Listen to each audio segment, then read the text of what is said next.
Sudan's paramilitary unleashed drones on the Red Sea city of Port Sudan early Tuesday, hitting key targets there, including the airport, the port and a hotel, military officials said. According to Associated Press, the barrage was the second such attack this week on a city that had been a hub for people fleeing Sudan's two-year war. There was no immediate word on any casualties or the extent of the damage. Local media reported loud sound of explosions and fires at the port and the airport. Footage showed thick smoke rising over the area.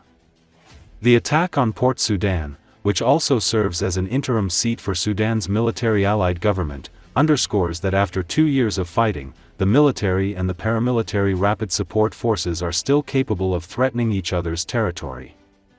The RSF drones struck early in the morning, said 2 Sudanese military officials, speaking on condition of anonymity because they were not authorized to talk to the media.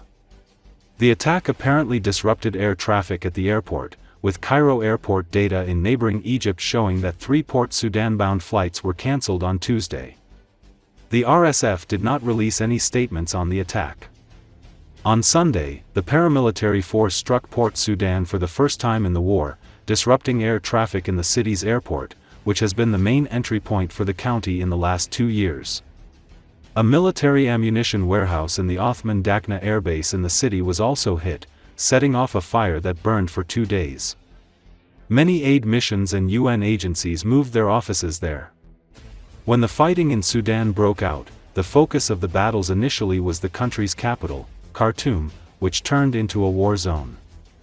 The attacks on Port Sudan are also seen as retaliation after the Sudanese military earlier this month struck the Nyala airport in South Darfur, which the paramilitary RSF has turned into a base and where it gets shipments of arms, including drones.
A Russian man has staged a solo protest in Moscow against Russian President Vladimir Putin. The video posted on Telegram app on Tuesday shows the man holding Putin, Hitler poster on the Bolshoi Moskvoretsky Bridge and then jumping into the river, pretending to be a corpse. Rescue workers who arrived in the scene pulled the man from the river. According to Telegram channels, the activist is now in an ambulance, with about 8 police officers standing nearby. The identity of the protesters is unknown.